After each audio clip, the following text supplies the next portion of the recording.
bismillahi wa ala millati rasul wa man ajil xadim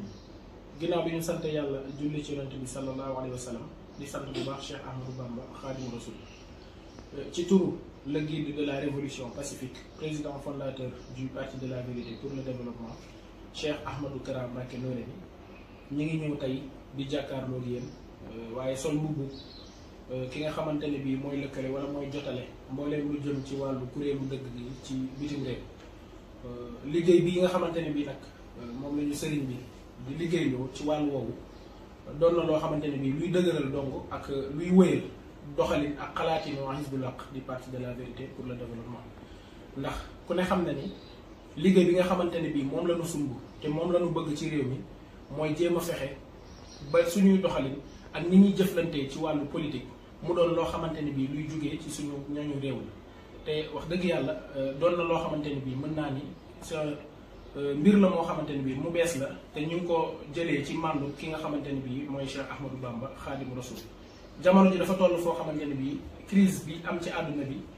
bàyyiwul benn réew rawatina suñu bos kon lépp loo xamante ne bii war nañ koy def rek war na doon loo xamante ne bii luy jugee ci ñun la ngir mu soxal réew mépp. may lancer appel tamit jeunesse sénégalaise di leen wax ni li mën a doxal suñu réew fii Sénégal ñun ñoo ko war a tungoom ndax ñun ñooy ndigg te ndigg bu dëgëree rek mbaa mu am na mu mel mooy waral doxin démarche bu rafet kon ñun nañu fexe ba suñuy jëfin ak suñuy waxin nañ ko tënk ci idéal bii may bëgg a wax muy lan yéene lu baax di wax lu baax ak di def lu baax te wax jooju nga xamante ne bii moom laa wax léegi Cheikh Ahmadou Kara Mbacké Noreyni dégtal na ko ki nga xamante ne bii mooy le président de la république son excellence Macky Sall ba mu ànd ci ak moom rafetlu ko lool ba sa yéene gunge ko fii ak mu fi nekk kon ñi ngi lancé waat appel ñëpp fu waay mën a nekk nga xam ne liggéey bii tàmbali na képp koo xamante ne bii doomi réew mi nga nekk ci biir réew mi wala nga nekk ci bitim réew ñi ngi lay tàllal loxo ngir nga adhéré ci cause bi nga xamante ne bii moom la ñuy woote. professeur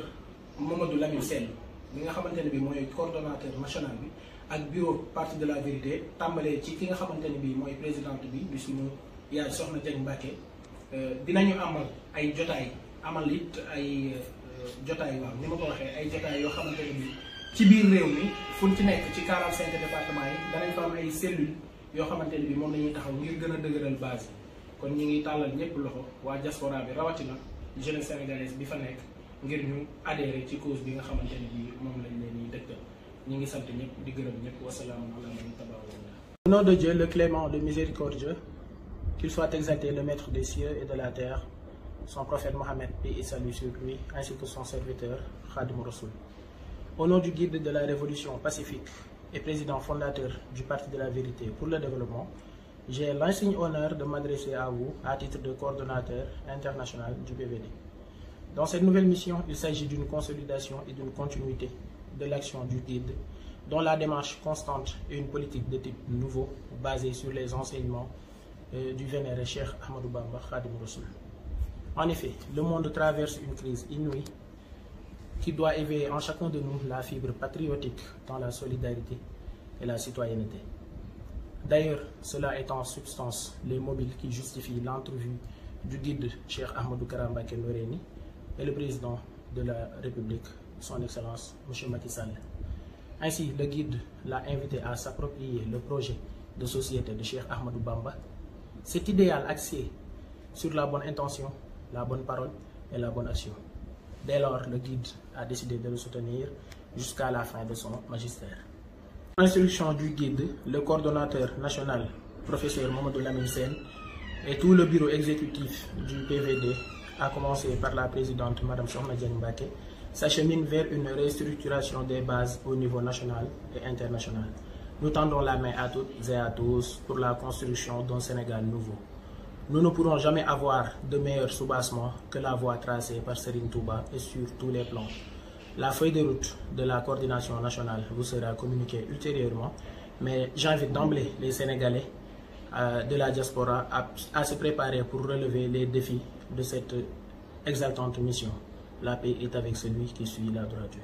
Of God, the merciful, may he be exalted, the master of heaven and earth.